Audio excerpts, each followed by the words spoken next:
Hi, it's Splinterverse. Welcome to another episode of D&D New Releases, where we offer first impressions of new third-party products for Dungeons & Dragons. We cover a selection of titles from Dungeon Masters Guild and DriveThruRPG each week. The titles are presented in alphabetical order by site, and all of them are linked in the video description. Purchasing the books using those links helps the channel, but you can also support us by purchasing one of our best-selling books.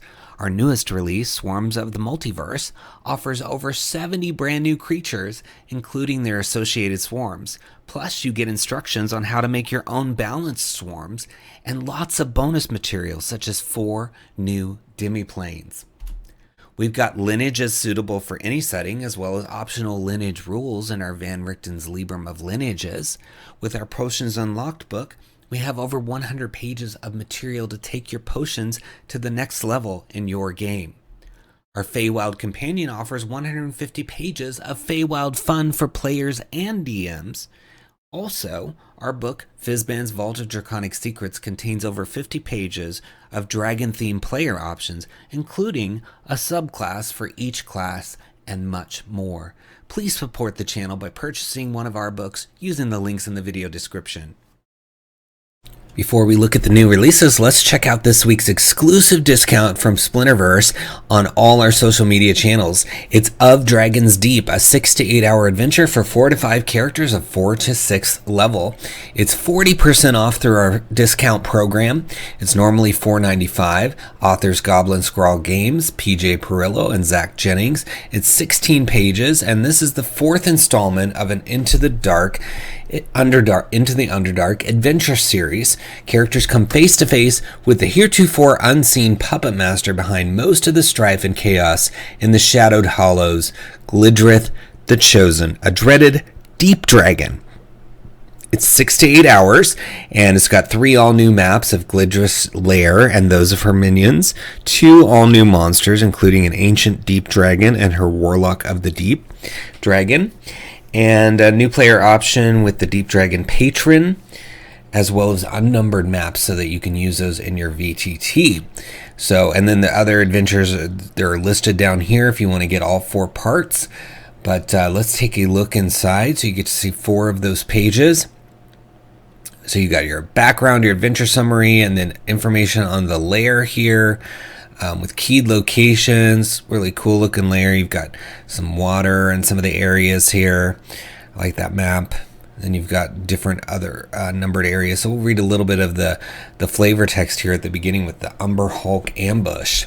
The ground beneath you shakes and suddenly gives way, and you are falling, bouncing off the floors and walls as you drop through a steeply sloping, lightless tunnel. Unable to stop your descent, you finally roll to a stop in a cavern, rock and dirt cascading behind you and blocking the hole you just emerged from. No sooner have you dusted yourself off than you hear the sound of tapping echoing off the walls. A large bipedal insect lurches towards you, claws extended to attack. So that's where you meet this Umber Hulk ready to take you down, basically. And then you've got Glidrith's Cave down here with a whole list of treasure, which is really cool. Storage, psychic battering, Roper Pond. So let's read about the psychic battering. This enormous cave is strangely empty except for small rocks scattered on the ground near the east and west walls. A narrow path devoid of rocks leads from the small southern opening to the wide northern opening. And there's a hazard. It says this was Glidrith's original lair until she found the larger cavern further within the complex. Her psychic malevolence has permanently altered the cave, imbuing it with deadly magic. As soon as any creature enters the room, have them roll initiative. The room acts on initiative count 20. On the hazard's turn, each creature in the chamber must succeed on a DC 15 Dex saving throw or take bludgeoning damage as unseen forces hurl the rocks around the cave. Once all the creatures leave this chamber, the rocks all fall harmlessly to the ground, rolling back near the wall. So that's cool, like some leftover residual energy from Glidrith being having made that the lair at one point, but decided to move to another part of the cavern. And there's a lot of parts to this cavern based on this map. So yeah, you can see all of it here. Yeah, fun stuff, nice layout, easy to read. cool artwork. I like that map quite a bit, and I mean, this artwork of this dragon is pretty nice. So you know, get a great deal on it. 40% off of it, normally $4.95. So that's a really good deal. And these deals only last for about a week, and then they're gone. And we're partway through that week, since we launch our discounts every Monday at 10 a.m. Mountain Standard Time on all our social media channels. So be sure to follow us and get those discounts while they're active. And for this one, look for it in the very first link in the timestamps or in the alphabetical pinned comment list of Dragon's Deep, and give it a click. Next, we've got Circle of Disaster by Adam McLaughlin. It says, wield the terrible power of nature's wrath for good or ill. I love this cover, really gorgeous artwork. I'm not sure which of these people is the artist, but whoever it is, good job. It's $1.53 for 6 pages. It says, some druids are shepherds, others are sages. Druids of the Circle of Disaster represent the raw, destructive potential of nature, and all fear them. Those who don't find themselves at the mercy of the storm, volcano, or the very earth itself. It contains a druid subclass themed around disasters. They have the power to cause disasters, but also the power to sense them, prevent them, and save people from them.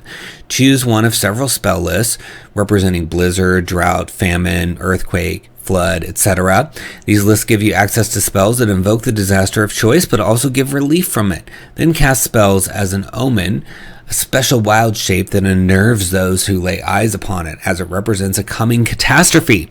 At its most powerful, a druid of Circle of Disaster is unstoppable, like the raging river, and calls upon the storm and the wave like old friends.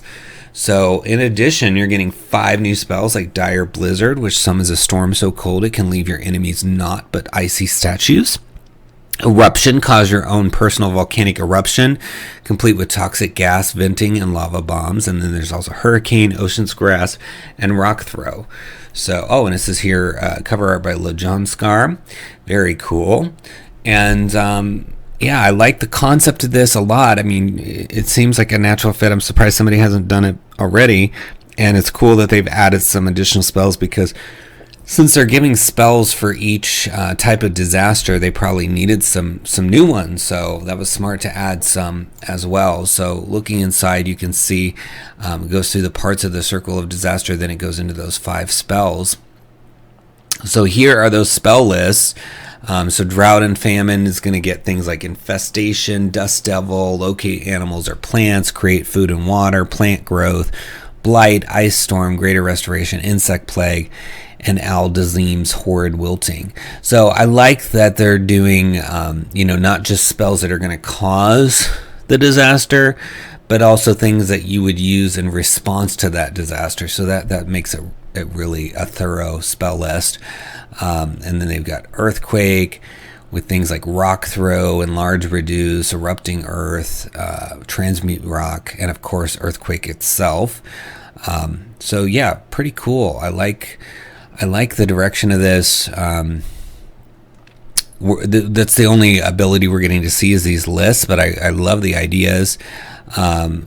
And it looks like there's even some alternatives. Like there's a note here that says, talk to your DM about switching this to Wither and Bloom.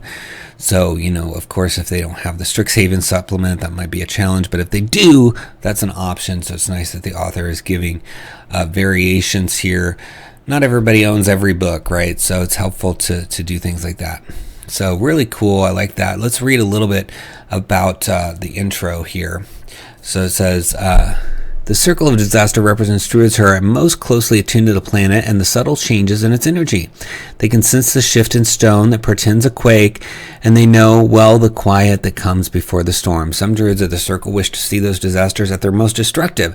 They want to see cities razed by a volcano or roads destroyed by a flood.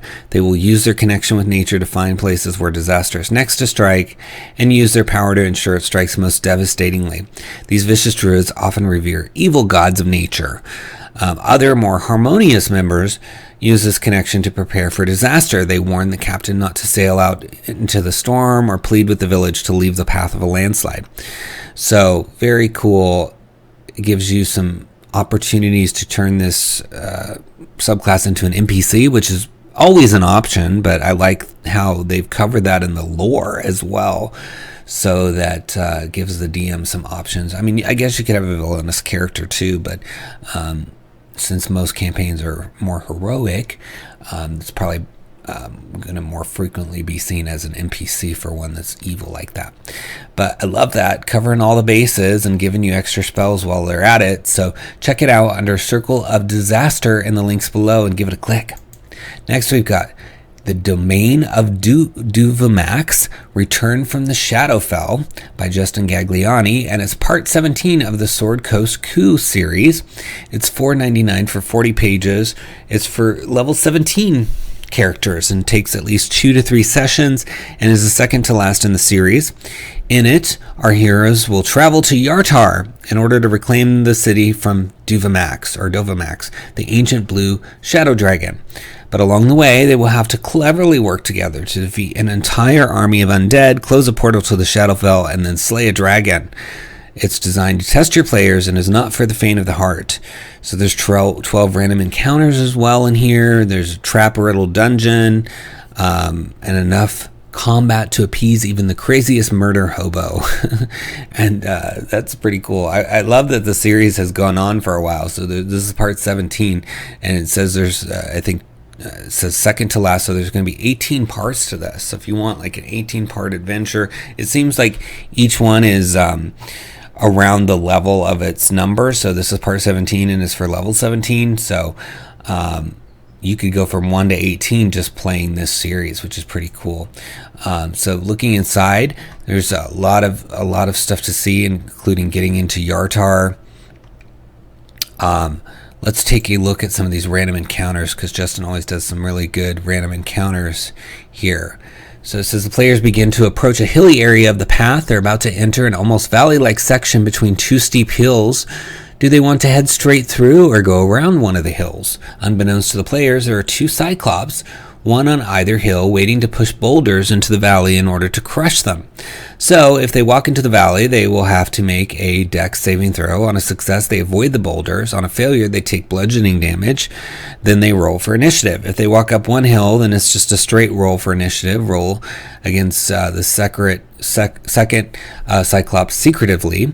If one of the Cyclops gets to single-digit health, or if one of them dies, they will begin to surrender and plead for their lives. They will blame Dovumax for killing all the beasts of the land, leaving nothing to eat, so they try and trick travelers.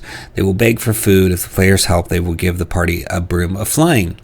It works, but its bristles are covered in Cyclops earwax. So fun stuff. You've got these 2 Cyclops that have a legitimate problem. They're not able to eat, so they're acting up here. And then they've got this gift to give you, which is covered in their earwax. So that's pretty flavorful.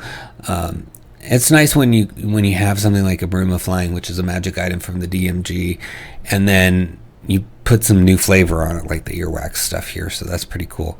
And there's quite a lot of these random encounters. So I always love these little tables, because you can use them even outside of this adventure. You know, maybe you have only use 1 or 2 in your actual session, so then the other ones you can use elsewhere. You can port them to another location, a homebrew setting, whatever. So very cool. Check it out under Domain of Dovumax in the links below and give it a click. Next, we got expanded feats from Stratos Photicus, and it is $3.99 for 12 pages, and it's got 40 new unique feats for players and DMs.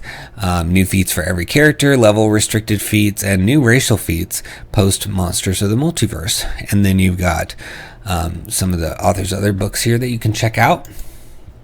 But looking inside, you get to see 5 pages of feats, and there's quite a bit. There's one called Abyss Touched here, Empowered Casting, Potion Mastery, Sling Mastery, and then you get to level restricted feats,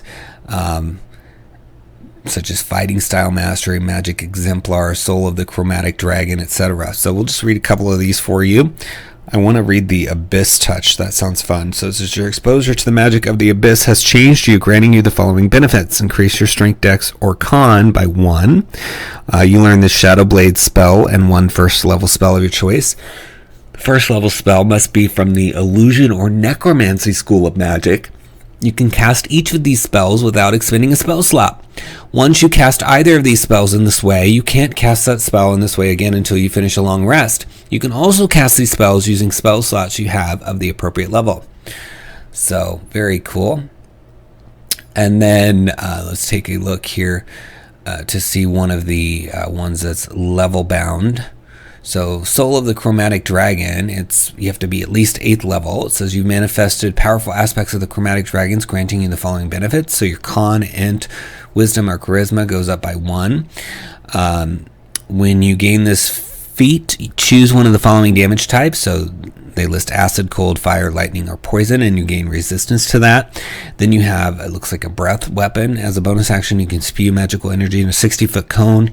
Each creature in that area must make a dex saving throw, taking damage of the chosen type on a failed save, or half as much damage on a successful one. After you use it, you have to finish a long rest before you can use it again. So I'm assuming the chosen type is the one up here. So if you chose resistance to fire, for example, then this would be fire damage. Fun stuff. I mean, you can never have enough feats, and this is a whole book of them, 40 different ones, so very cool, and the cover's a lot of fun too. So check it out in the links below under expanded feats and give it a click. Next we have Lamordia, the sinister plot of Dr. Viktra Mordenheim.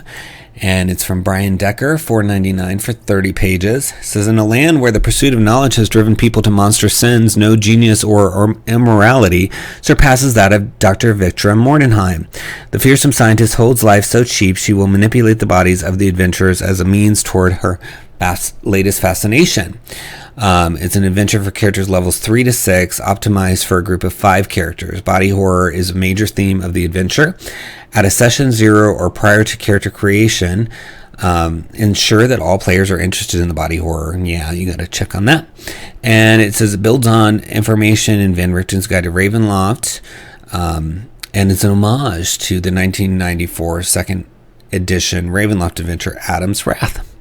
So you got a 25-room dungeon, 3 interwoven plots, new horror monsters, and a new creature that is half construct, half vehicle. And then even some rules for body swapping. Very cool. So you've got 6 pages you can look at here. So yeah, it looks like pretty easy to read here. You've got your stat block for Viktra, CR1. You've got armored body with the body swap. So, this is interesting. It says body swap. Each character's head is attached to the body of a different monster. Assign bodies to characters by rolling randomly on the recipient body table or by choosing an appropriate or ironic body for each. Because this new body causes massive changes to each character's scores and abilities, each will need a new character sheet. So on this D6 table, the body can be armored, clockwork, snake, demonic, leonine, two-headed, or hybrid, where you have to roll twice more. So long as the body swap persists, each character's type is construct rather than humanoid. They don't require air, food, or drink, but typical long rest rules apply. The characters retain their personalities, alignment, knowledge, proficiencies, int, and charisma scores. They also retain any traits or features that are magical, such as pack magic or spellcasting, and senses such as dark vision. Otherwise, the character scores, features, traits, and abilities are replaced by those of the recipient body. And then you have to adjust the character's hit points to reflect any change. And then here you've got the armored body, so it gives you all the things that you'd swap out in terms of, size, etc. If you get body swapped into an armored body. But very cool. Let's read some of the flavor text up here for chapter 1. You notice the feelings in your body, wet, tired, and colder than perhaps you've ever been. But you are alive. Moments ago, you were forced to abandon the Prometheus, the ship that had been transporting you through the icy sea.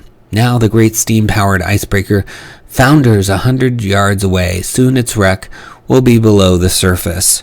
You have found refuge in a small lifeboat, floating safely across the waves. In the distance, perhaps a few miles to the east, you can make out a rocky coastline. Here on the boat, as you look around at your companions, it appears you are the only survivors of the wreck. So a good way to start, you have like a shipwreck, and then you have to start dealing with flesh golems and zombies and all kinds of stuff. And the author even covers what to do in a total party kill situation. So very cool. It looks like a fun Frankenstein-like adventure. So look for it under Lamordia in the links below and give it a click. Next, we got Magical Plants of the Feywild from Django Games, Brassic Arts, and Sean Vostera, $9.95 for 40 pages. It says Magical Plants of the Feywild is a book full of strange magical plants, monsters, and magic items. By using the plants and creatures in this book, you can make the Feywild stand out as a unique plane by making it more alien and fantastical. So there's 25 different plants, including monsters, poisons, terrain hazards, and magic items.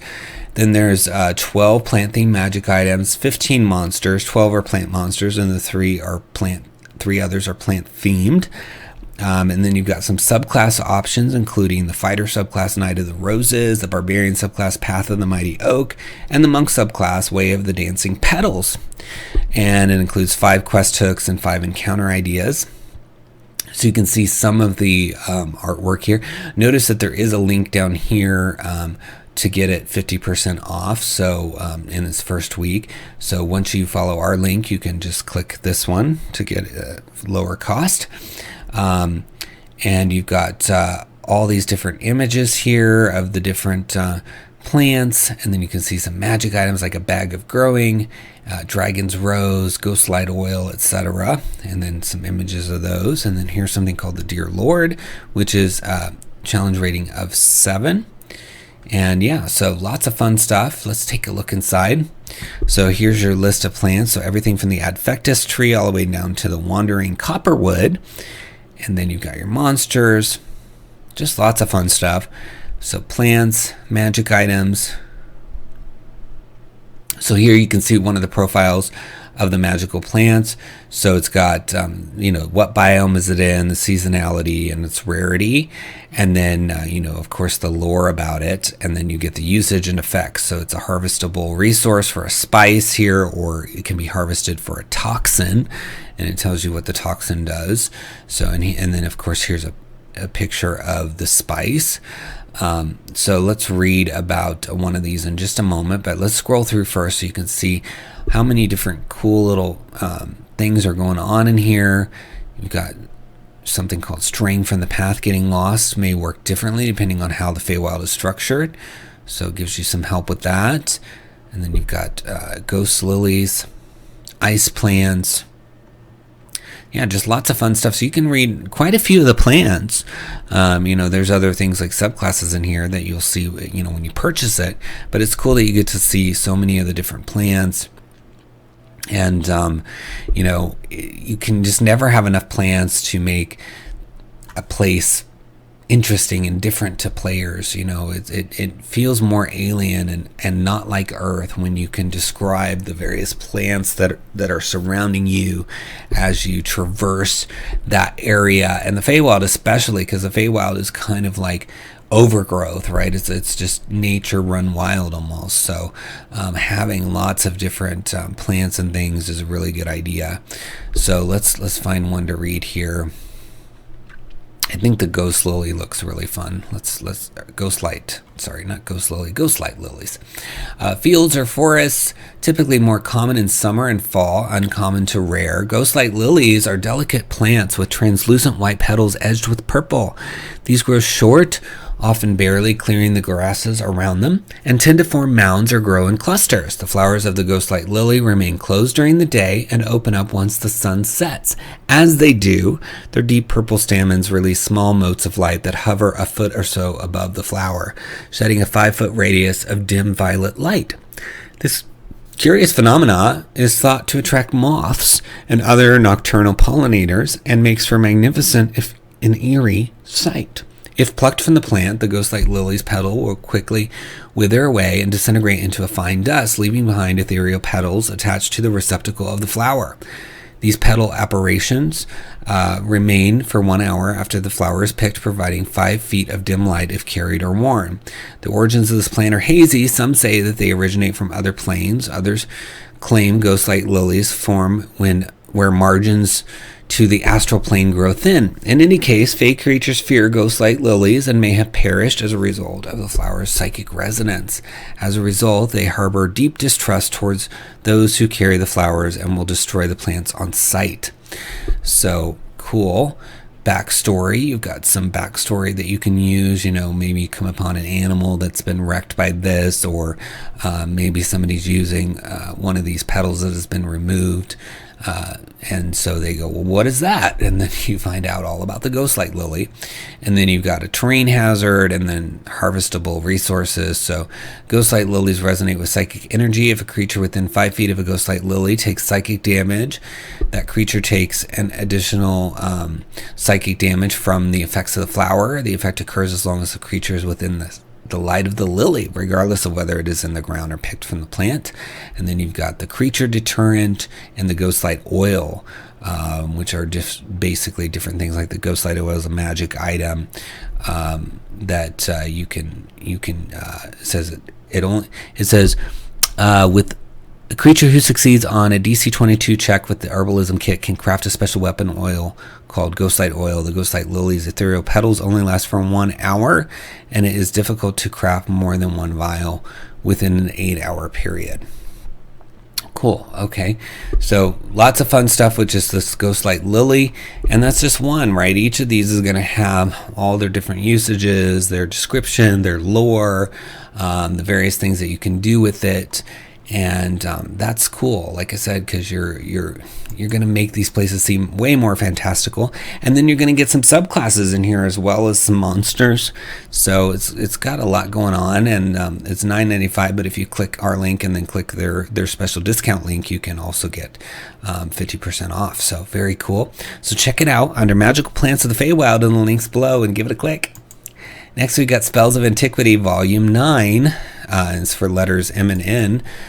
From Azzy Homebrew. It's suggested price of $2.99 for 13 pages, and this is part of an ongoing series. We've covered many of the titles in the series, and it's basically the author is a fan of the third edition book, the Spell Compendium, and they're basically going through and converting all the spells in that, because that book has a ton of spells and they need to be converted to 5th edition, since a lot of them haven't made it officially to 5th edition. So there's 49 in this particular volume, and you can see it ranges from level 0 all the way to 8, or cantrips I should say, to level 8, and quite a few different classes, including Artificer represented.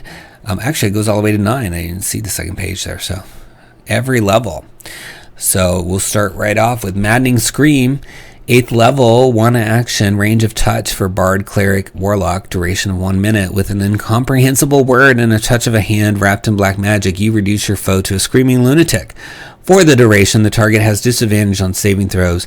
In addition, at the start of each of its turns for the next minute, the target must make a wisdom saving throw. On a failed save, the target is incapacitated until the start of its next turn and uses all of its speed moving in a direction of your choice.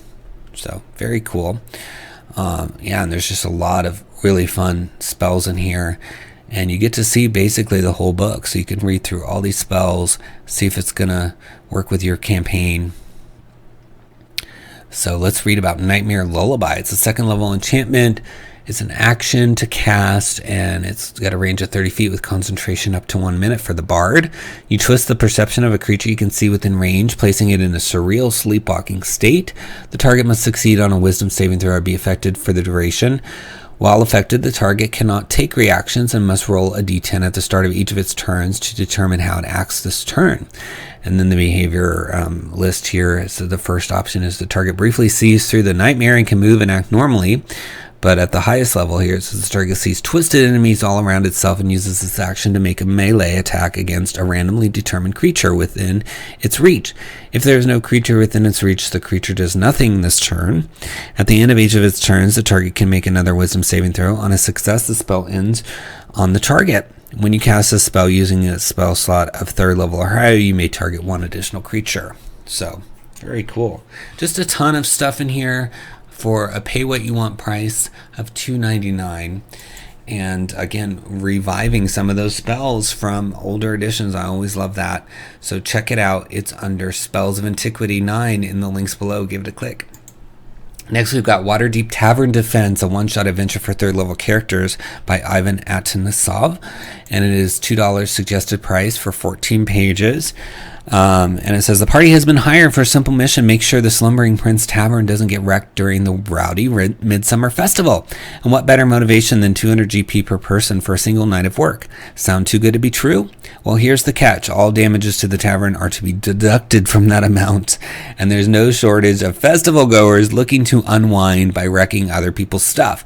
Over the course of the festival, the party must deal with drunken wizards, vain bards, loud Goliaths, incompetent parade goers, complaining neighbors, disruptive satyrs, aspiring cultists, and a full-on tavern ball, as well as unusual number of strange slugs crawling around. So, fun stuff. Slowly become aware that there is something off about the Slumbering Prince, and when a reckless noble disturbs the secrets beneath the tavern, our heroes must soon delve into the hidden underground dungeon themselves. Down below, they discover the terrible threat of planar rift that can only be opened on Midsummer's Eve, and the slumbering demigod that awaits beyond, the great astral slug 𝘽𝙤𝙤. So it sounds like a really fun adventure to me. I mean, these concepts are very fun. So you get to see the entire adventure. You can see all the maps, and at the end you get to see the spawn of 𝘽𝙤𝙤, which is a challenge level 1, Lord Alestra challenge level 1, and Alestra's guards 1/2, and just a bunch of stuff here with the maps. Very cool. I like this. Seems just like it's going to be really fun to go through, but let's read some of the intro stuff here. So on the morning of Midsummer, the party is already at the Slumbering Prince. The owner, Master Berind, is a large jovial man with a big belly and heavy drooping mustache. He's pacing around excitedly talking to the party. The Midsummer Festival is more profitable time than any other day of year. Exciting, isn't it?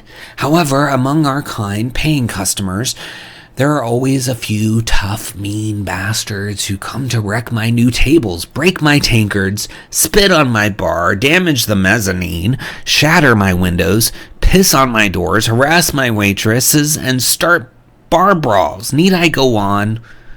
For this reason, this year I have hired you, the toughest, meanest bastards I could find, and I will pay 10 times your normal fees, but any damages to the tavern will be deducted from that amount. Any questions? So he's a fun character, isn't he? Pretty lively. So yeah, then there's various broken things listed here. So if a portrait of Laeral Silverhand is knocked off the wall and glass scatters on the floor, that costs 14 GP deducted. So I think this is going to be a pretty fun adventure. It seems almost like, you know how they have those performers and like circuses and carnivals and stuff where they spin the plates on these sticks and stuff. It's kind of like that. You got to keep all these plates spinning, and if they crash, you're going to have to pay the price. And so there's all these things like wannabe cultists and a celebrity visit and things that are going to happen during this event.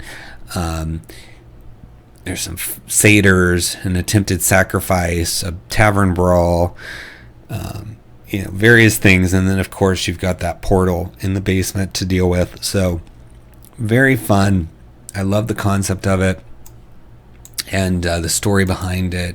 I think you could do so much. And I mean, these festivals, these ceremonies, these events, these celebrations, I mean, you hear about them in the game, but a lot of times they have to be homebrewed. So it's nice having somebody basically create some chaos that would be going on during a festival or an event for you, so that you can have your players go through one crazy night in Waterdeep, so very cool. I think you should look for it in the links below. It's under Waterdeep Tavern Defense. Give it a click. Next we have something from the Adventurers Guild, or whatever it's called. I forget what it's called. I'll find it. Adventurers League. Yes, that's it. I've only played a couple of times in Adventurers League stuff. Anyway, that's the kind of you can just show up and play, because there's a few changes to the rules. Not too many. I mean, you could still use this content in regular D&D, but it's made for people that want to go to like a game store and just hop into a game, etc. But what I love about this particular one is not only does it have these gorgeous covers from Chris Valentine, but this one, which is WBWDC Rook 1-4, because they all have these little code names at the beginning. The Rookery, Long Live the Goblins. This is a 4-parter with gorgeous art and fun text for all of them, and It's $4.99 for 47 pages, and you can see it's a 46-hour Tier 1 adventure in a Feywild Domain of Delight, and then it's VTT ready, and of course there's the other parts to this that you can get. So down here there's bundles to get all parts of the Rookery, so you can get all 4 parts if you want for $18. But it says a goblin nation is discovered on the eastern island. Administration needs its crew to sail over and make contact and see if they can provide insight on their history and that of the land. The Rookery is a magical tome containing a Feywild demiplane dedicated to the preservation and rehabilitation of endangered species. The land inside consists of several islands containing diverse habitats such that any creature needing care had terrain similar to home. Once the species recovered or flourished, they were reintroduced to their native planes. So that's cool. It's like a little demiplane focused on preservation.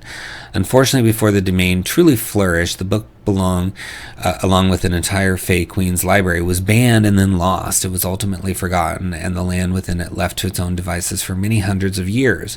As time passed, the original monitoring facilities became a forgotten ruin on a distant island. The domain has recently been reclaimed, and a new caretaker is rebuilding the operation. Now he needs a crew to sail to the eastern shores and make contact with the group of goblins that were once known for their wheat trade and textiles.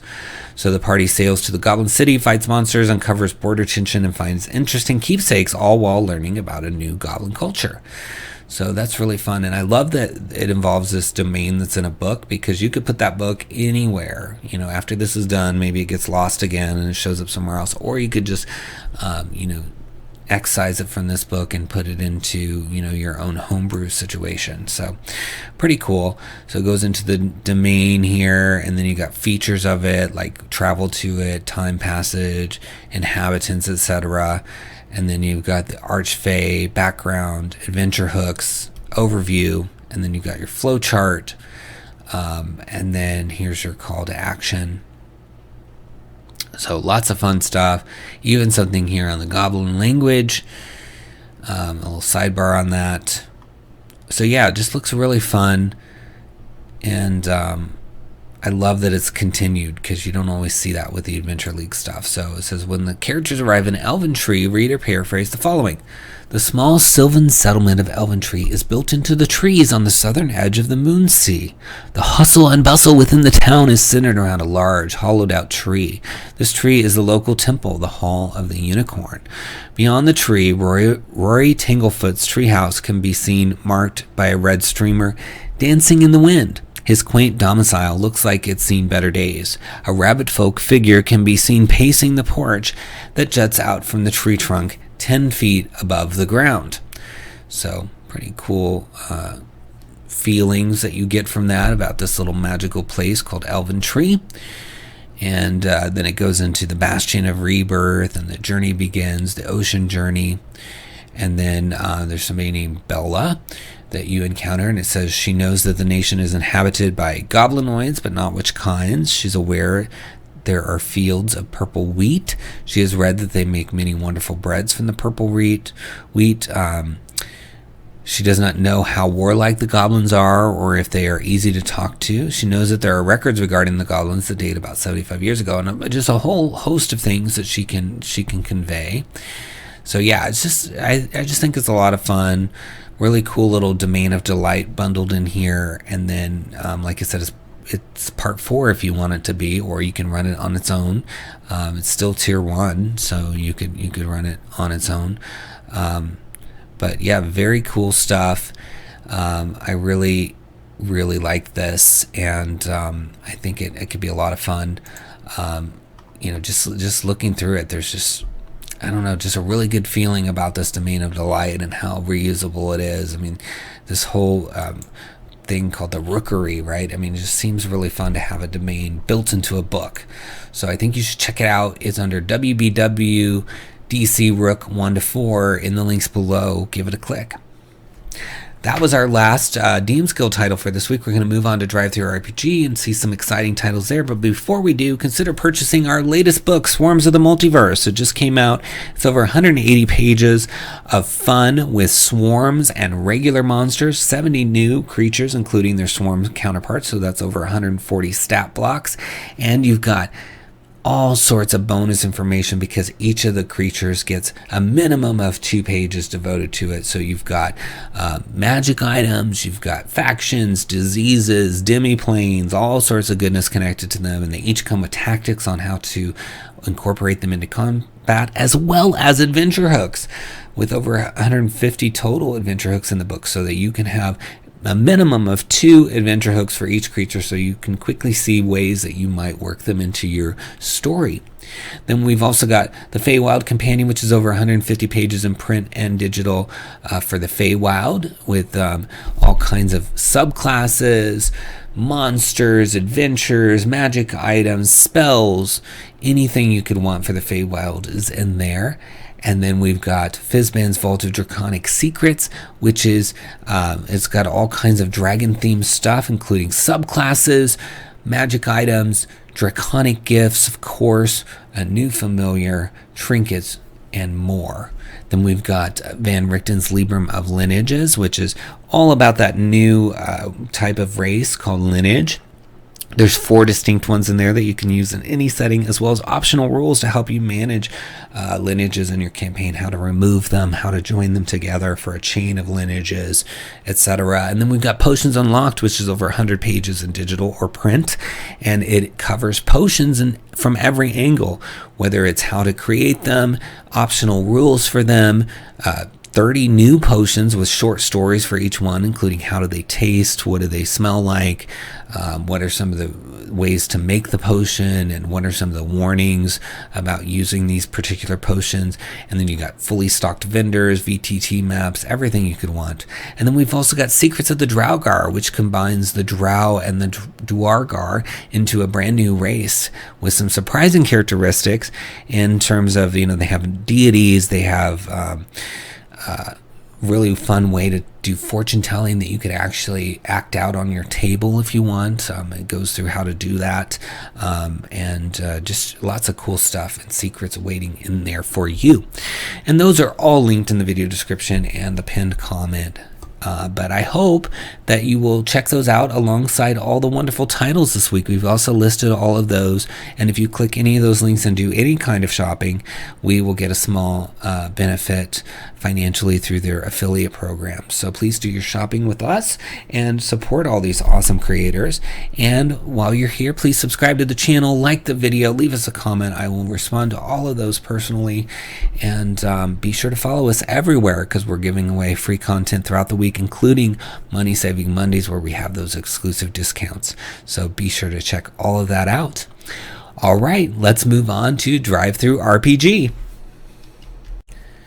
First, we have 250 best magic items, harvested, ritual, and team-based items from MageGate Games, $9.99 for 104 pages.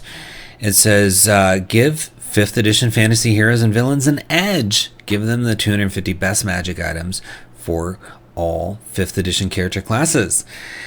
Items that add spice to mid and high level play, harvested items created from monster parts, ritual items that bestow amazing power for a price, and team-based items that grant powers to your entire party.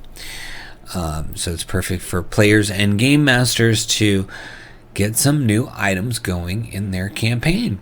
So we'd previously looked at MageGate. They were doing a series of books on items that were geared towards specific classes. So this is now something from them that covers all the classes, which is pretty cool. So we've got in the preview, you can see some harvested items like the Bard Tongue here, which we're going to read in a second. But you can see nice fun layout with all the different little items here. So the Bard Tongue is a harvested edible, very rare. This spiced and dried tongue belong to a bard, and it radiates transmutation magic. The power is that you gain the bardic inspiration of a first level bard. This power lasts for a number of hours equal to your charisma modifier plus your proficiency bonus. You suffer 1 level of exhaustion when the duration ends. Eating this tongue allows you to multi-class into the bard class for half the time and cost to train, assuming you use those rules. If you decide to multi-class, then roll a d20. If you roll a 20, you gain a permanent +1 bonus to your Dex, Wiz, or Charisma score. If the heart belonged to a famous bard, you gain +1 stat bonus on a roll of 19 or 20. And if the heart belonged to a bard college leader, you gain a +1 stat bonus on a roll of 18 to 20. When you eat this edible, roll a d20. If you roll 1, you become poisoned until you complete a long rest. If you are a spellcaster, you can choose to expend a spell slot of 2nd level or higher to negate this curse. So, very cool. Got a different little curse on it. You could have some real fun with figuring out who that tongue belonged to if you wanted. So really, really cool concept. Let's find another one to read for you. So we've got the lycanthrope heart. It's a harvested edible, very rare. This dried and spiced heart belonged to a lycanthrope. Radiates transmutation magic. You gain the shape changer trait of a specific lycanthrope from the monster manual for a number of hours equal to your con modifier, plus your proficiency bonus. You suffer 1 level of exhaustion when the duration ends, and then you can roll below to determine, is it a werewolf, a wereboar, bear, tiger, etc. And when you eat this edible, roll a d20. If you roll a 1, you become infected with the curse of lycanthropy for that specific type. If you roll 2 to 5, you only become poisoned until you complete a long rest. So yeah, fun items. You could see how these could be harvested. You could even have a quest where somebody's like, I need a lycanthrope heart, or I need a barred tongue, or a scorpion stinger, or frog leg. I mean, there's all kinds of stuff in here. Fresh ground goblinoid, druid or ranger heart, blink dog brain. So yeah, you could get busy harvesting all that stuff. And that's not all that's in here. Remember, there's also ritual items, where you do something and there's a cost to it for the item, and then there's also the team-based items, which is items that affect the whole party, which is a really cool concept as well. So you definitely want to check this out. It's under 250 best magic items in the links below. Give it a click. Next we have Battlezoo Ancestries Dragons by Mark Seifter and William Fisher, and guest designer Jenny D. And it's also by Roll for Combat. It's $25 on sale. It's 120 pages. And it says, with Battlezoo Ancestries Dragons, the power of the dragons is in your hands. With the dragon race and class, play as a dragon who used a special ritual to gain power quickly by adventuring, rather than by waiting millennia to grow into it. Over 45 dragon ancestries allow you to play a huge variety of true dragons. With the Draconic Ravager and Dragon Mage subclasses, you can specialize your character with martial or magical draconic powers. Hundreds of special draconic gifts and evolutions mean the only limit is your imagination. With lore and lavish art for each of the 45 dragon ancestries, you can learn more and choose the dragon that best fits your personality. And what better way to decorate than with Hordes of Power, a subsystem allowing dragons to power up by building their hordes instead of shopping.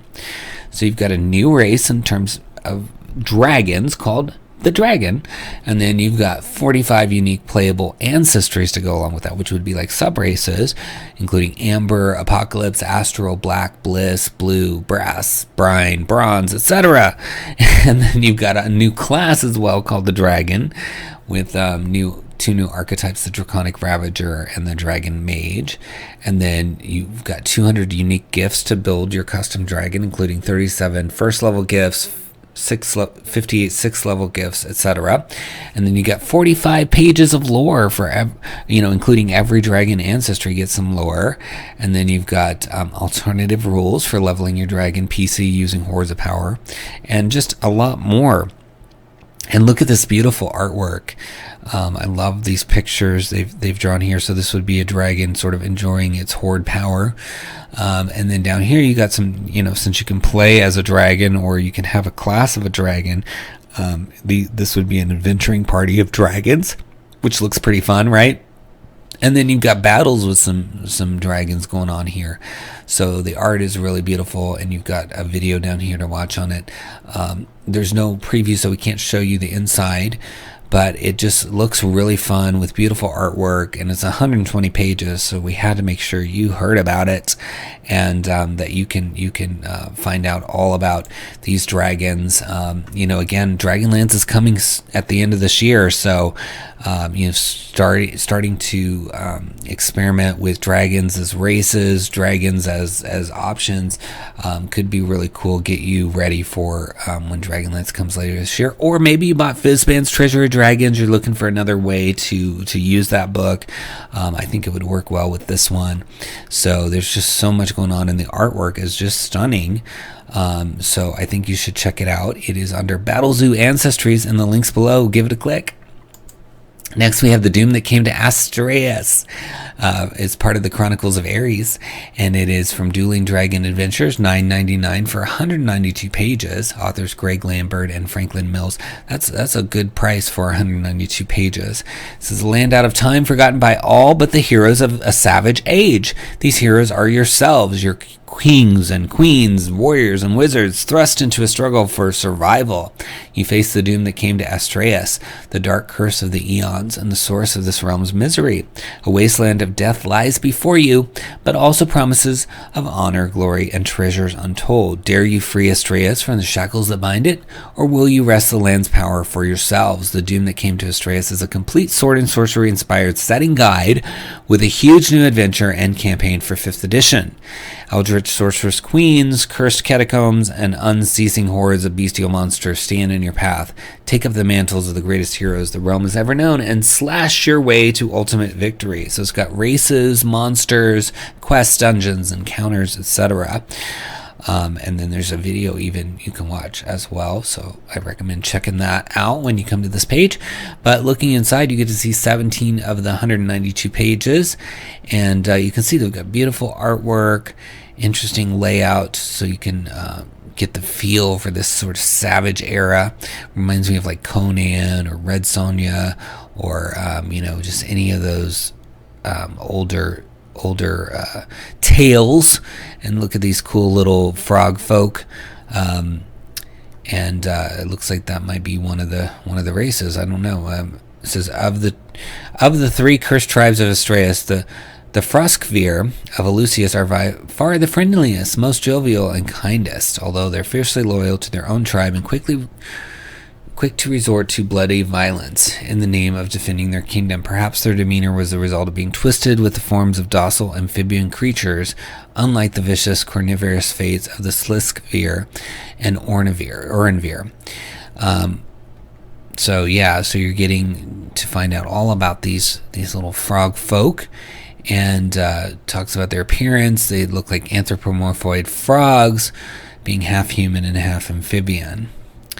And then you've got information on the names of them, and then what their alignment, age, all that stuff, size, speed, languages. But it says you get earth-blooded trait thanks to your natural adaptation to the swamp and its hazards. Being a Frostvir grants you advantage on all saving throws versus non-magical diseases. And then you have a slurping tongue. You can flick your tongue outward up to a distance of 2 feet, slurping or grabbing any tiny object. Your tongue isn't strong enough to deal damage. Doing this doesn't require an action. And you can breathe underwater for a number of minutes equal to your con score. And then what is the pulse of the land? While the barbarians of Atrathos are keen hunters tracking down and slaying mammoth prey in the snowy north, the Frostvir are more deeply in tune with the pulse of the swamp and the living wetlands of Astraeus. You're proficient with nature by default, and in swamp-like environments only, you can re-roll a naturally rolled 1 on any nature check. So, and then at 3rd level, you get a new thing. So that's one cool thing they're doing in this book too, is like the racial traits unlock at different levels. So it says you have the ability to control elements of swamp. Once per period of short rest, you can unleash your inherent connection to the swamp with one of the following abilities. So you can do a gust as a bonus action. You can summon a strong gust of humid wind, blasting your opponent and pushing them back 10 feet unless they succeed on a con saving throw. And then it increases as you level there. And then Singing Depths, you can cause any area of natural earth within line of sight to turn into a sucking pit of mud up to 15 feet. And then Stinging Deluge, as a bonus action, you can summon a forceful spray of brackish water from your fingertips in a 10-foot cone powerful enough to deal bludgeoning damage to any targets within it. The damage increases to 2d4, and the size increases basically at various levels. So pretty fun stuff, leveling up your race in this setting. So yeah, lots to see here. It looks really cool. I love the artwork. I love just this feel of like the Conan period, the Hyperborean stuff. It's just really always an interesting period in fiction that you can explore. And I mean, just looking at this cover, and you can get the feel for this supplement as having a really deep connection to this sort of savage time in fiction, and I love that. So check it out. It's under the Doom That Came to Astraeus in the links below, and give it a click. Next, we got Dragonmaw Cave for OSR by Rook Games. So everything we've shown so far is 5th edition. This is for first edition, basic, BECMI, OSR, Osric, all that stuff. And it says it's a 0-level dragon fight. And it's a fantasy funnel with rules for 0-level play and new character options for classic editions of D&D. For many decades, the towns of the valley were guarded by 𝙁𝙤𝙤𝙀, a kindly young brass dragon who lives in the even older Dragonmaw Cave to the north. No one has seen any sign of her in months, though, and recently livestock and pets have been stolen. Travelers have gone missing, shrines have been desecrated, and even some wells have gone foul. You and your friends have traveled 3 days to Dragonmaw Cave to see if the elusive 𝙁𝙁𝙤𝙀 can help. A final adventure to save the 7 towns from a crew of bandits, their fiend summoning boss, and the newly hatched shadow dragon. Dragonmaw Cave includes those introductory rules. So very cool. And you can see some of the maps here. It's got 10 locations and the dungeon funnel. And then the rules for the 0-level play as well. So get to see a selection based on some of the areas. So H and I is here, and this is J, and then it's got a whole section on creating a 0-level character with something called the Puka, and gives you all their stats, and then the foolhardy torchbearer, which is another sort of class here, which is fun. Let's go read up what's going on in some of this area J here. The necrotic poisons that the hatchling Amari spews into the small underground pond and stream has warped the subterranean fish living here, turning them carnivorous, hungry, and violent. The dark water between areas F, G, and I is only 8 feet, or no, let's see, let me zoom in. Is only 8 foot at its deepest point, but trying to navigate the waters will provoke the fish, who hunt by vibrations in the water. The cliffs leading up from Area J to Area E are 12 feet. So then you've got the swarm of predatory cave fish, and it gives you all their little stats, and then you can see what's going on in H and I. So it says Verser and Calder live in Area H, but will go to the lake's edge of Area I if a fight with the hatchling lasts more than 5 rounds. This area is well lit. Verser and Calder are cowards and will try to flee if things look bad. The spell books of Verser's master are kept here in a makeshift desk. The books have the formulae for contacting the fiend Lursus, inscriptions of several spells, and notes for casting 3 random first-level cleric or priest spells as wizard or magic user spells. So some fun stuff to find in there. So yeah, it looks like a fun adventure if you play OSR or other sort of early edition D&D. This could be really fun for you. So check it out under Dragonmaw Cave in the links below and give it a click. Next, we got Dungeon Crawl Classics number 101, The Veiled Vaults of the Onyx Queen.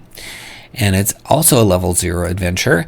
It's from Goodman Games, and it is $8.99 for 26 pages. It says the Queen's Onyx Jubilee is set to begin, marking the 95th year of the Merciful Monarch's glorious reign. While the entire realm celebrates the good fortune of their long-lived sovereign, a group of common villagers fights to stay alive. For them, the festivities have become a nightmare, as the sounds of revelry are replaced by the screams of terror, their own. Imprisoned in opulence, marked for death, hunted by creatures both grotesque and foul, this ragtag group of unsuspecting villagers must band together to brave the vile mysteries that haunt this place and stand defiant in the face of death itself if they hope to escape the veiled vaults of the Onyx Queen and save their very souls. The 0-level adventure funnel begins in media res, with the characters awakening deep within an opulent palace, where they are set to become unwitting sacrifices to the corpse god Mordenheim. There, they must piece together the clues to their whereabouts, contend with a ghoulish death cult, stop a vile sacrament, close a gate to the underworld, and ultimately confront the corpse god himself, if they want to escape the 𝙬𝙤𝙦 Palace and save their very souls. Part dungeon delve, part investigative mystery, the PCs must piece together clues and solve puzzles to help them survive the adventure. Good mix of puzzles, riddles, monsters, magic, and mayhem. Characters' alignment and occupation play a large role in shaping the outcomes of certain situations. Solid thematic reasons for NPCs to choose a class, gain spells, and select patrons and worship certain deities, inspired by the works of Clark Ashton Smith and H.P. Lovecraft. So this is for, Dungeon Crawl Classics, 3rd edition, basically, of D&D. So very fun. I just love the concept of this. I think I love level 0 stuff. I also like how these people just wake up in the middle of this, and they're dealing with all this situation, and they have to band together to solve it. And there's puzzles, riddles, all sorts of good stuff. I think in the fact that the alignment plays a role. I mean, alignment a lot of times is ignored, so it's nice to see it get some attention in this one. So yeah, there's no preview to show you the inside, but they always do great stuff at Goodman Games, and so I had to let you know about it because it is brand new for you, and it is listed in the links below under Dungeon Crawl Classics 101, Veiled Vaults of the Onyx Queen. Give it a click and get into those Veiled Vaults. Next, we have the Game Master's Book of Traps, Puzzles, and Dungeons from Topics Media Lab, $14.99 for 256 pages, author Jeff Ashworth. And this is, there's been several Game Masters books, all of them very well reviewed. And I know there's one on NPCs and I think one on encounters. I got one of them in a hardback, and it's pretty cool. And it says the Game Master's Book of Traps, Puzzles, and Dungeons provides GMs with endless options for populating their adventures with challenging riddles, puzzles, spike pits, Rube Goldberg-style death traps, and much more. Everything they need to push player characters to their limit and bring new levels of excitement and anxiety to their gameplay. Whether part of a pre-planned adventure or random encounter, these brain teasers, puzzles, and traps will make every dungeon crawl, fortress break-in, or temple sacking that much more fun. GMs will find more than 60 challenging puzzles, 60 unique traps, and 50 modular dungeon chambers, each with its own set of possible encounters, meaning that GMs can generate a fully functional or completely dilapidated dungeon in a few rolls of a dice. So what's cool about this is, it gives you options to incorporate it, but then you can also just use it in your homebrew stuff, because like other books from this Game Master series, it's really supplementing what you're doing. So, the NPC book gives you NPCs you can work in. This is giving you traps that you can work in, and that's always handy to have these grab and go books out there for you. And you can see down here in the customers who also bought, you've got the non-player characters book and then the random encounters book. So the covers all look really nice together and go well together. I got the NPC one, which is pretty fun, and it's really, really cool. Let's look inside, and you can see, so they got some one-shot adventures, and they've got the trap section and the puzzle section, and then dungeon chambers. They always have really nice layout, really easy to read stuff in here. So a whole section on doors and loot and other drawings. So let's see what else we can look at up here. So you got maps. It says what this book is. It's a collection of terrifying traps, punishing puzzles, and dangerous dungeon chambers meant to challenge and imperil your party. So the trap section features dozens of deadly creations meant to maim, move, or massacre adventurers foolhardy enough to venture into the dungeon without their thieves' tools. There are also a few complex traps that can become more difficult to disrupt when attempting to disarm them in case your party's rogue wants to put their reputation as a reliable talent on the line. Each trap is presented as being a meaningful threat to parties at levels 5 to 10, and the DCs and damage associated with falling victim to them can be adjusted or not at your discretion based on the actual levels of the characters in encountering them. And then there's detailed illustrations for many of the traps. And it says the puzzles portion of the book features a collection of rhyming riddles as well as ready-made ciphers you can incorporate into your adventures when presenting NPCs with a flair for dramatic or mysterious, and each includes an adventure hook or placement suggestion in case you are intrigued by a riddle but unsure where to slot it in. And then the Dungeon Chamber section features 50 unique rooms that can be slotted into any adventure that requires a trip into the Forbidden Temple, Fortified Fortress, or Lich's Lair. These rooms are packed with peril, and even though each chamber's description includes a map to lay out its specifics, they're designed with flexibility in mind. And then there's 3 one-shot adventures. So it's so nice to have grab-and-go supplements like this as a DM, because you just never know when you're going to need to fill a gap somewhere. You know, like, oh, I've got this whole dungeon planned out except for this one spot. It's kind of boring. I don't know what to do. Well, just grab a chamber from this book, you know, or put one of the traps there, or use one of the puzzles. And, I mean, just having something like this that is just primed and ready for grab and go usage is great. You know, as I've talked about before, sometimes when you buy a book that is very setting themed, it might be a struggle for you mentally to say, I'm going to take this out and use it over here, because, and then you go, well, wait a minute, what if I want to play that setting later? I don't want to ruin it, you know, and you have this internal struggle. Where with a book like this that I call, you know, grab and go, you don't have to worry about that. This is not attached to anything. So if you take something out of it, it's no big deal. You didn't disconnect it from a setting, right? It's a grab and go. This is meant to be taken out and used and placed places. So I think mentally these kind of books are better in some ways. I love setting books and things like that, but those are really, to me, mentally, I see those as being more connected with their settings. Yes, there's reusability. You can take things out of them and use it, but books like this are great for DMs, especially DMs who really want to mostly homebrew. Maybe you want to 90% to 100% homebrew your stuff.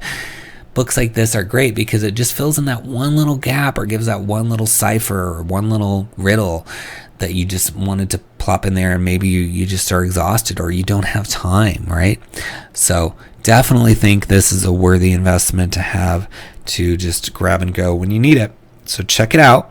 It's under Game Master's Book of Traps, Puzzles, and Dungeons in the links below. Give it a click. Next, we have the Gangs of Vadashar Folio 1 from 𝙤𝙤𝙬𝙯 and Cliff Dunn. Suggested price of $1 for 17 pages. This is swarming with life. The free city of Vadashar is likewise swarming with crime and the criminals who commit it. The Gangs of Vadashar Folio 1 is an up-close and back-alley look at the gangs, guilds, and organizations large and small that comprise Vadashar's criminal class. A rogues gallery of arsonists, assassins, cheaters, con artists, cut purses, cutthroats, forgers, hijackers, and more. And it's got deep backstory on these 3 gang factions. It's got descriptions and stat blocks for prominent gangsters, advice for incorporating the gangs into your campaign, and a brief history of the free city of Vadashar and the mega continent of Xul. So yeah, if you want to continue to learn about mega continent of Xul and the free city of Vadashar, this is your way to do it, because 𝙤𝙤𝙬𝙯 almost every week is releasing a new title under low prices to get you ready to understand what's going on in those settings. So it's very cool. And you can see the whole book in the preview.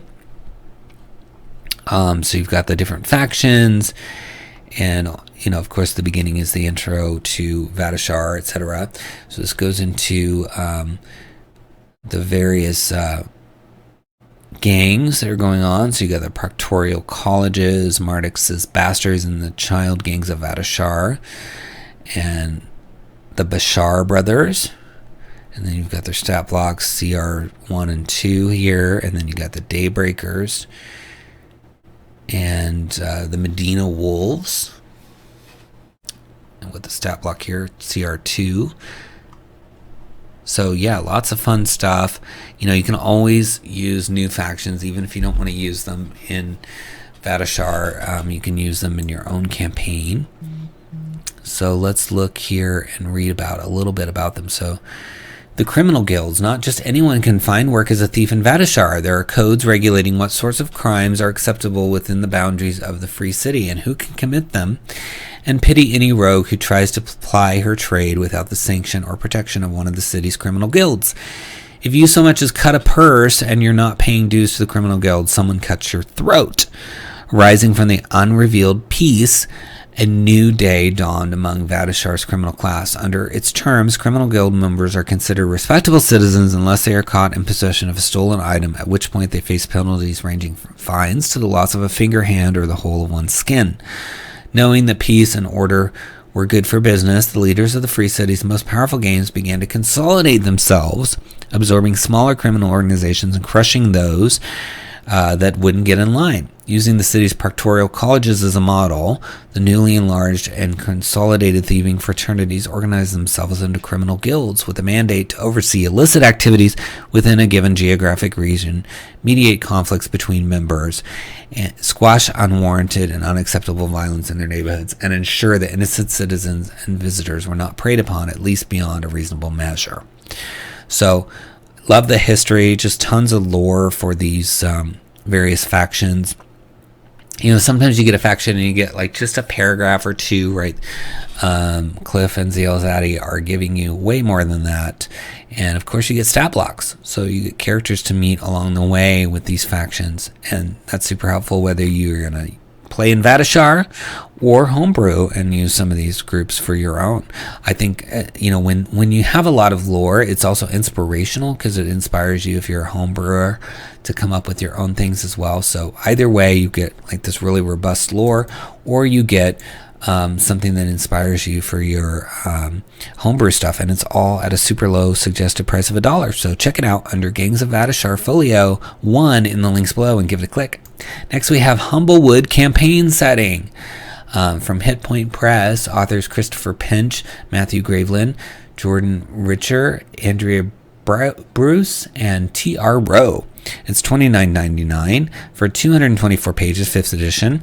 Humblewood is an exciting campaign that includes 10 original player races, new monsters, magic items, and a compelling adventure for 1st to 5th level characters.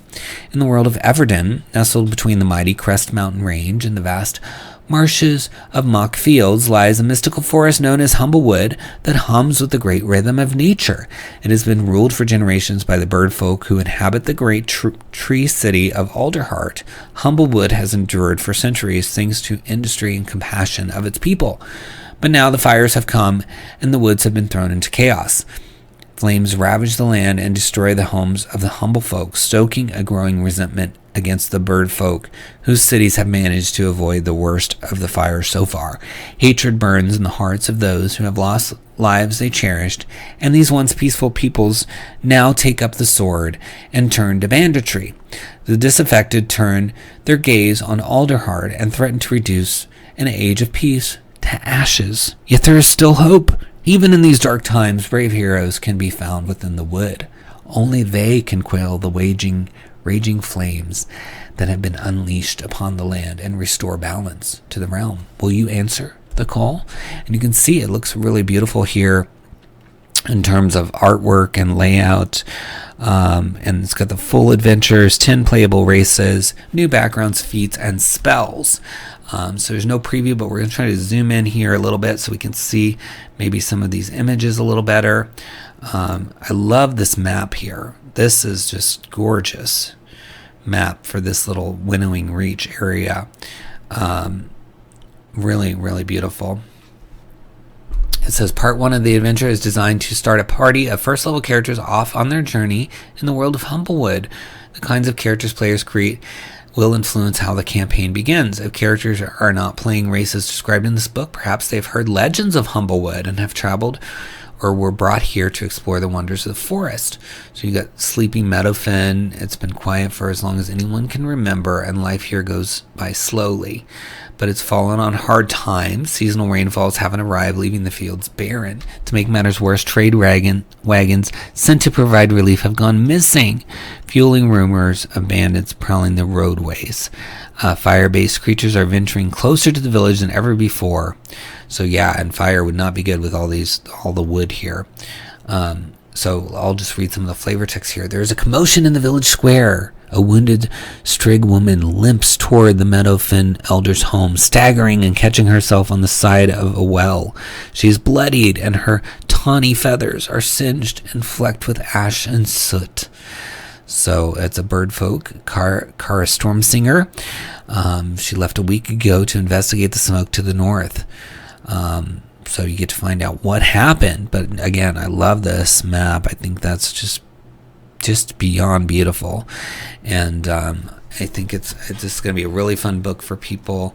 If you like sort of anthropomorphic characters here, you can see that there's going to be those, as well as just a wonderful little setting for you to experience. So I think you definitely have to check this out.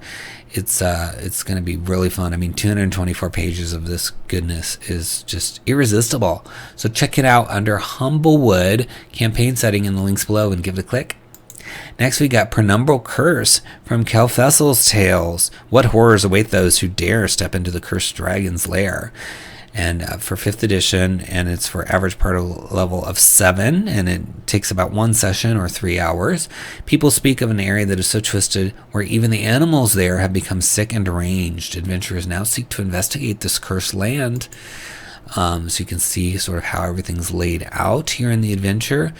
And then you've got sort of quick intro, maps used, running the adventure, and then some background here. But let's read about Viscera, Green Dragon. Green dragons are known for their use of trickery and misdirection in order to get the upper hand in fights, which is also the reason why few have ever seen them in their natural dragon form.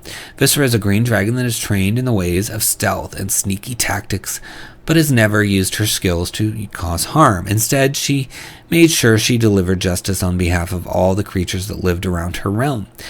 A lich visited Viscera's lair, hoping to subdue her and use her as his pet to bring chaos and destruction around him, but Viscera defeated the evil spellcaster.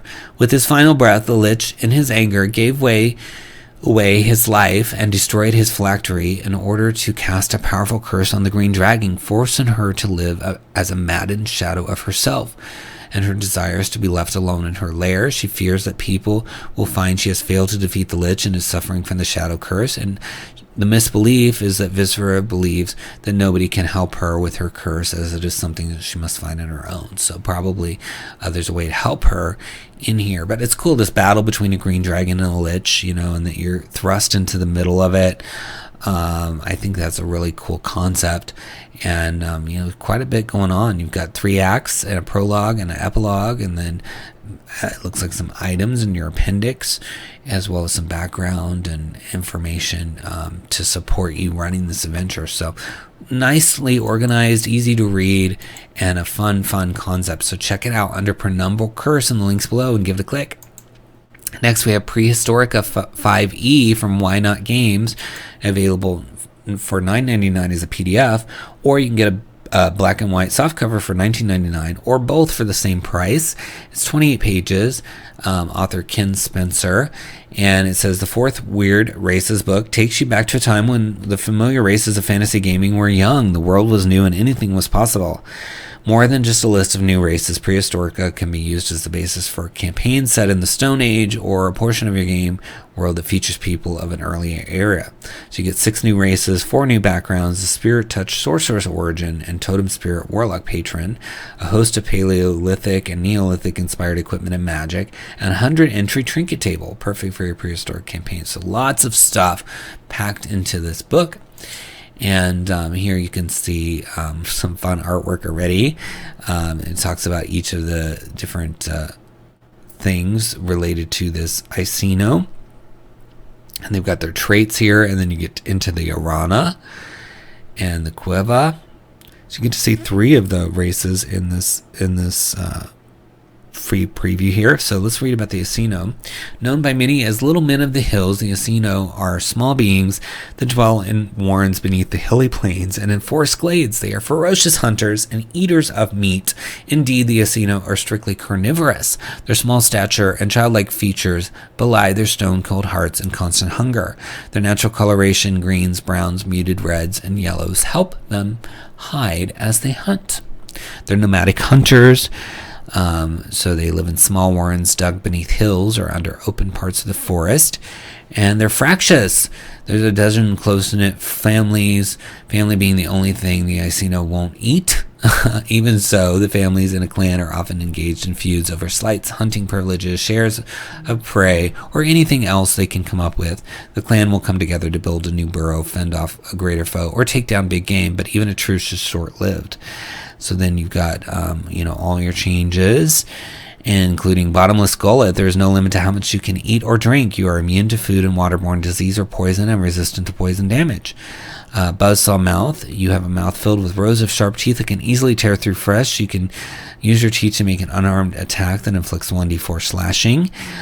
Cannibalistic frenzy. You may consume the flesh of a foe in a frenzy of flying blood and gulp down giblets. As an action, you may take a bite out of a living creature using your bite attack, and if successful, gain temporary hit points equal to the damage you dealt. You may do this once and regain the use on a long rest. Dark vision, and you can speak the language of predatory creatures, even animals, like using the speak with animals spell. So fun. And let's just read an intro to the Quiva. Known also as the people of the Mammoth, the Quiva are sturdy humanoids that dwell at the edge of the tundra. They live in small tribes, hunting the giant animals of windswept wastes, mammoths and giant sloths, as well as the more common aurochs, camels, elk, and horses. Their winter homes are in deep caves that shelter them from the worst weather, but the rest of the year they follow the herds and seasonal ripening of various fruits and grains. So yeah, lots of fun races in here, and I can see they all definitely feel very primitive, prehistoric in nature, which is what you want when you buy a book called Prehistorica, right? So very, very cool, and it's part of a series. So if you like this and you want to explore some of the other ones, I'm sure you can get to that by clicking, Why Not Games here as well. When you come to the page, there's under the title here, Why Not Games, is available, so you can click that. So check it out. It's in the links below under Prehistorica 5e. Give it a click. Next, we've got Spark Sun. It's a 5th edition setting and supplement, and it reminds me of Dark Sun, right? The name. It says everything players and game masters need to adventure in the exotic Spark Sun universe. From Wider Path Games, it's $19.99 on sale. Authors Kevin Ferroni, Eric Ferroni, and Joe Ferroni. 236 pages. And it says, adventure in a world where your creator wants to destroy you. And the line between technology and biology is blurred by the creation of something truly amazing. Spark Sun is an exotic campaign setting for use in D&D. This book serves as an introduction to the Spark Sun universe and has everything players and game masters need to launch epic adventures in the world.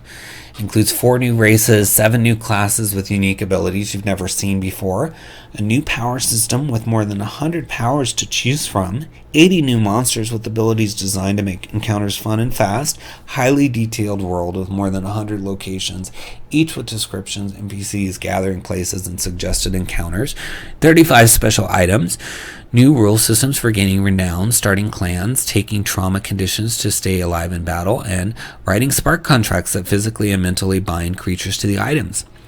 An adventure that brings to life unique aspects of the world. So very, very cool. I love the concept and the artwork of what I'm seeing so far. There's a little video you can watch as well. And it's just got lots of stuff in it. And what's also really cool about this is that, a lot of times a new setting comes out and it's like, here's a player book, here's a DM's book. And it's like, this one is everything all in one. So it's just a single purchase to get in, which I think is really helpful for people. So,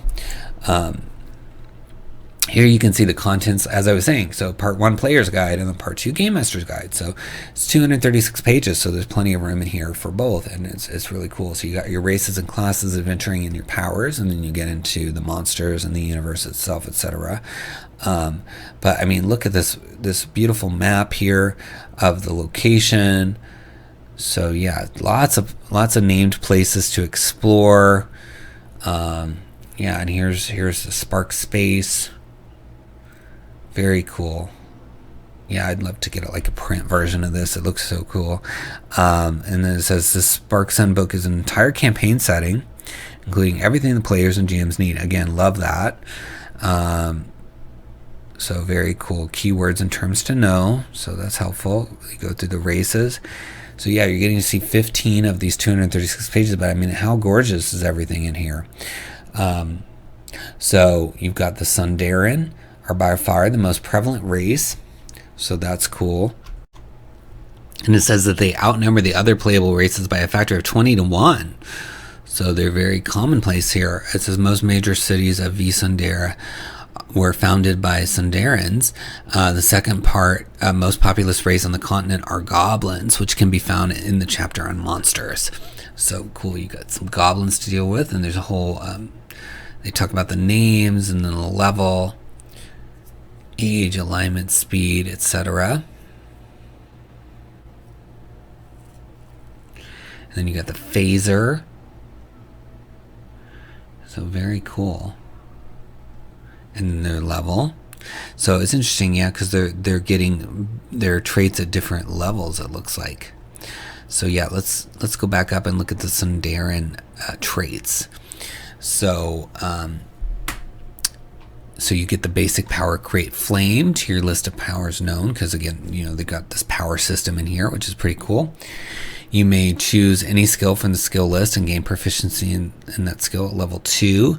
At 3, you may add basic power message to your list of powers known, which is, I'm guessing, you know, the message cantrip. And then at 4, you have it easy when it comes to building a reputation. As they are most dominant race, you gain plus 10 renown. At level 5, you may add the basic power charge or change to your list of powers known. And at 6, you may choose any skill from the skill list and gain proficiency in that skill. And 7, you may add the basic power unravel. So yeah, you can just see how they're like leveling up the races, which is cool. It's a cool concept. And then, you know, there's a lot of powers and stuff in here later in the book. But yeah, it's really fun. I think it's beautiful. And the power system, you know, giving powers names, I think, could be really flexible and helpful for DMs, because once you've separated out like basically all of these traits and actions and functions and abilities and powers and, you know, all the different names you want to give it into a power system, then you can plug and play them in different places. You know, if you want to even homebrew something in Spark Sun, you've got sort of a list of powers that you can work with, because they're basically, in a lot of the traits, directing you to a power name. So, you know, once you get that familiarity of what these powers are, then you're going to have a lot of options to create something new with, right? Because you're like, oh, I'll give them this and I'll give them that. And I think it's going to be pretty easy to pick that system up. And then it says here, renown, a new game mechanic by which PCs gain renown points for doing things that boost their popularity. Using renown grants certain benefits. So that's a cool new system. So 5th edition, but they're adding some new systems, you know, with powers like special effects that PCs and other creatures in the Spark Sun world are able to create through the manipulation of Spark. So I love it. I think it sounds really cool. Even though it rhymes with Dark Sun, it's its own thing. I mean, the Spark universe does not look like Dark Sun at all. It's much more vibrant. Dark Sun is quite dreary and post-apocalyptic, and this looks really, you know, vibrant and fun place to be. So I like all the concepts on display here, and that they're trying some new things, and I absolutely love that it's both game master and player in one book, because I think, you know, that just saves you money. You don't have to buy multiple books to give the world a try. You can buy a singular book, which is on sale right now for $19.99, and plug into the Spark of Spark Sun and really check it all out. So look for it in the links below under Spark Sun and give it a click. Next, we have the taking of the Grand Odyssey, an adventure for Affinity Taurus. So we talked about Affinity a few weeks ago in one of our episodes, and Affinity is where they've released 3 campaign settings that can be intertwined, or they can be held separately, whichever way you want to go. And so then this week they've released 3 adventures, one for each of those settings. So we only cover one title per per publisher per week, so we're not covering all 3, but we picked a different setting than the last one we covered. And if you go down to the very bottom of the page, you can see some of the other titles. So the other 2 are down here under customers who bought this also purchased, so you can see the ones for the other settings. But this beautiful sort of steampunk artwork, you could repurpose some of this for like an Eberron or your own steampunk world if you don't want to play in Taurus.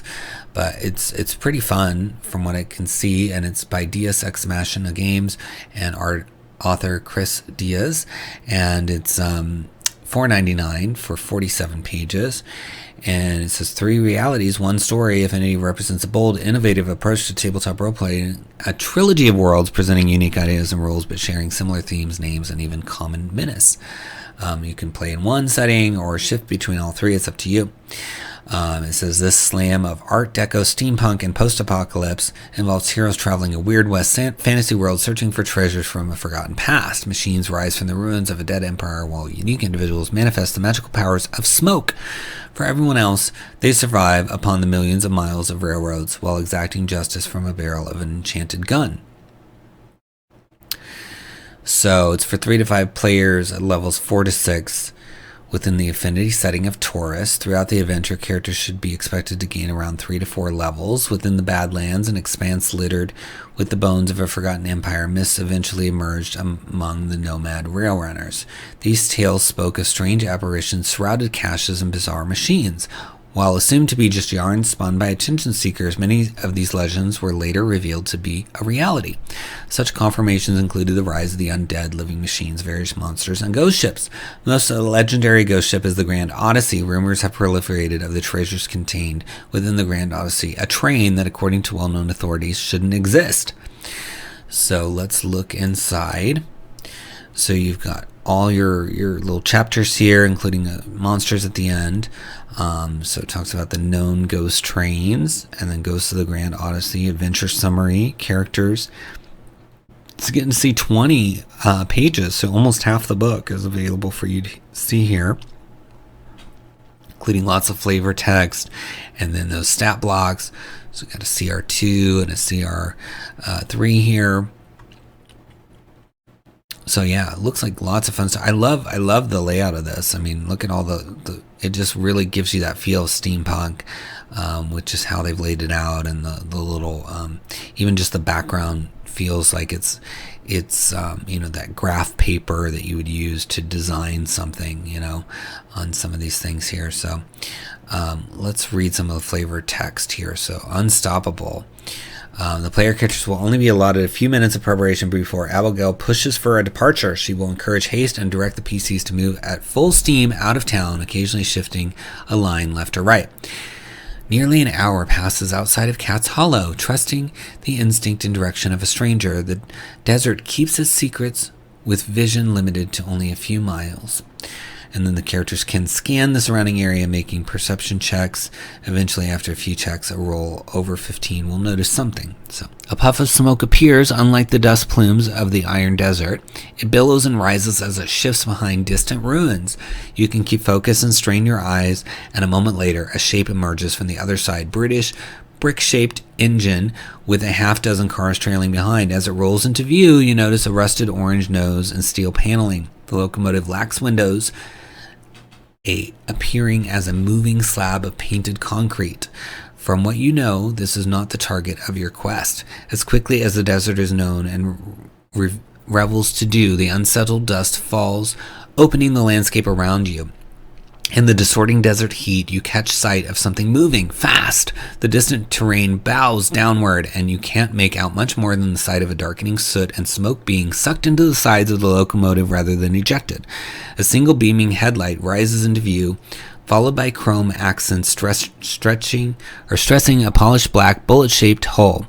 Red stripes run down the entire length of the train, all 15 cars connected through flexible umbilicals to make the entire chain a single unbroken assembly. Its beauty is only rivaled by its ominous nature, as it appears not to be making any noise outside of the friction of iron against iron upon the rails. As you see its wheels emerge, its scale comes into focus. Twice your height, and unfortunately further away than you like as the rival train sits between the two of you. So yeah, some fun, beautiful, descriptive text to give you that feel. You know, a lot of times you're venturing outside of the fantasy settings and you don't really get that much help depicting it, but I feel like, you know, what they're doing at 𝙤𝙤 𝙤𝙤 Games and with this whole series of Affinity is they're really helping you depict these other types of settings.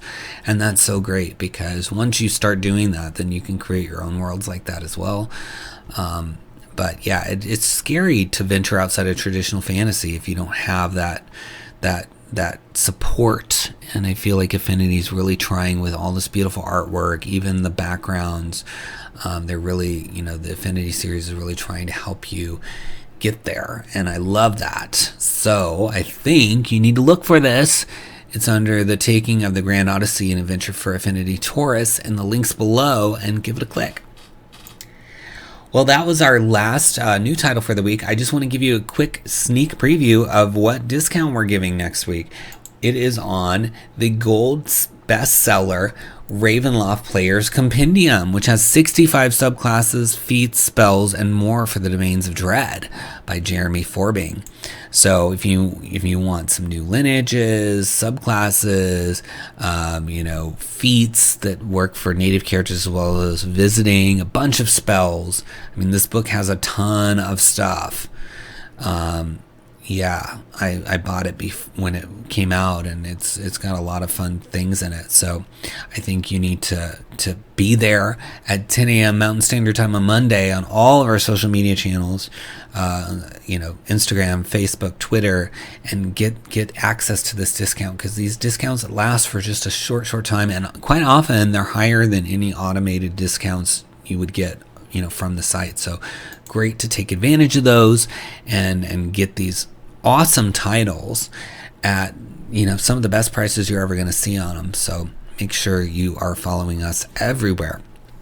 Well, thanks so much for watching. Please subscribe to the channel, like the video, leave us a comment. I will respond to you.